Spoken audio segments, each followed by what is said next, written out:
"It is your Father's pleasure to give you the kingdom," said Jesus.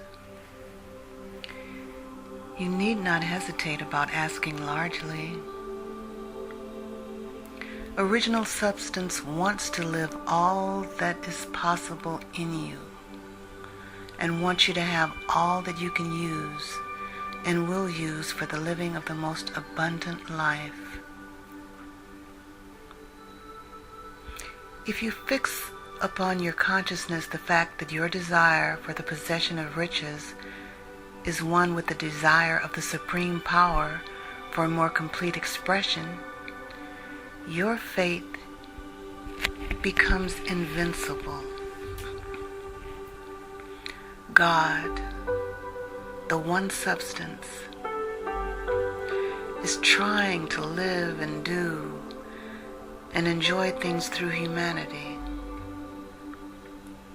He is saying, I want hands to build wonderful structures,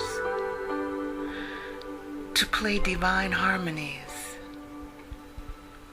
to paint glorious pictures. I want feet to run my errands, eyes to see my beauties, tongues to tell mighty truths and to sing marvelous songs, and so on. All that there is of possibility is seeking expression through people. God wants those who can play music to have pianos and every other instrument, and to have the means to cultivate their talents to the fullest extent.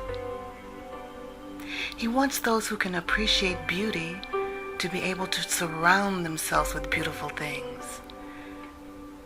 He wants those who can discern truth to have every opportunity to travel and observe. He wants those who can appreciate dress to be beautifully clothed, and those who can appreciate good food to be luxuriously fed. He wants all these things because it is himself that enjoys and appreciates them. They are his creation. It is God who wants to play and sing and enjoy beauty and proclaim truth and wear fine clothes and eat good food. It is God that worketh in you to will and to do, said the Apostle Paul. So you need not hesitate to ask largely. Your part is to focus on and express that desire of God. It is not enough that you should have a wish to travel, see things, live more, etc. Everybody has those desires also. If you were going to send a wireless message to a friend, you would not send the letters of the alphabet in their order and let him construct the message for himself. Nor would you take words at random from the dictionary. You would send a coherent sentence, one which meant something. When you try to impress your wants upon the thinking substance, remember that it must be done by a coherent statement. You must know what you want and be specific and definite. You can never get rich or start the creative power into action by sending out unformed longings and vague desires. No one needs to take exercises to concentrate his mind on a thing which he really wants. It is the things you do not really care about which require effort to fix your attention upon them. The more clear and definite you make your picture, then and the more you dwell upon it, bringing out all its delightful details, the stronger your desire will be. And the stronger your desire, the easier it will be to hold your mind fixed upon the picture of what you want. Something more is necessary, however, than merely to see the picture clearly. If that is all you do, you are only a dreamer. and will have little or no power for accomplishment. Behind your clear vision must be the purpose to realize it, to bring it out in tangible expression. And behind this purpose must be an invincible and unwavering faith that the thing is already yours, that it is at hand, and you have only to take possession of it. Live in the new house mentally until it takes form around you physically. In the mental realm, enter at once into full enjoyment of the things you want. Whatsoever things ye ask for when ye pray, believe that ye receive them, and ye shall have them, said Jesus.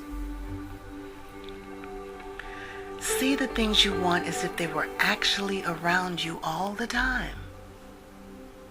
See yourself as owning and using them. Make use of them in imagination, just as you will use them when they are your tangible possessions. Dwell upon your mental picture until it is clear and distinct, and then take the mental attitude of ownership toward everything in that picture.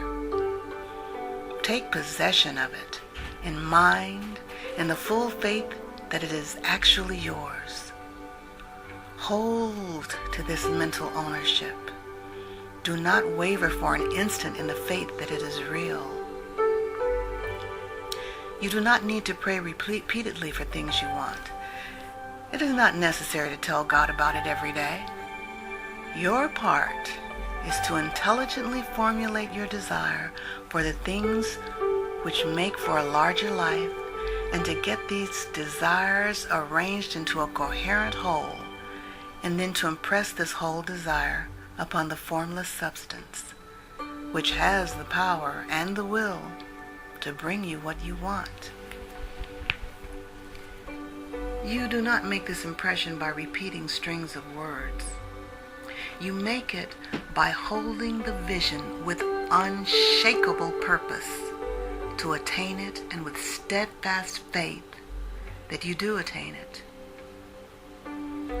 The answer to prayer is not according to your faith while you are talking, but according to your faith while you are working. You cannot impress the mind of God by having a special Sabbath day set apart to tell him what you want, and then forgetting him during the rest of the week. You cannot impress him by having special hours to go into your closet and pray, if you then dismiss the matter from your mind until the hour of prayer comes again. Oral prayer is well enough and has its effect, especially upon yourself, in clarifying your vision and strengthening your faith. But it is not your oral petitions which get you what you want. In order to get rich, you do not need a sweet hour of prayer. You need to pray without ceasing.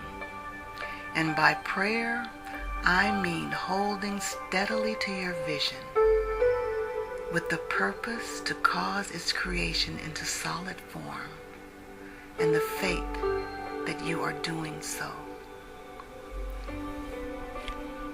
Believe that you receive them, and you will.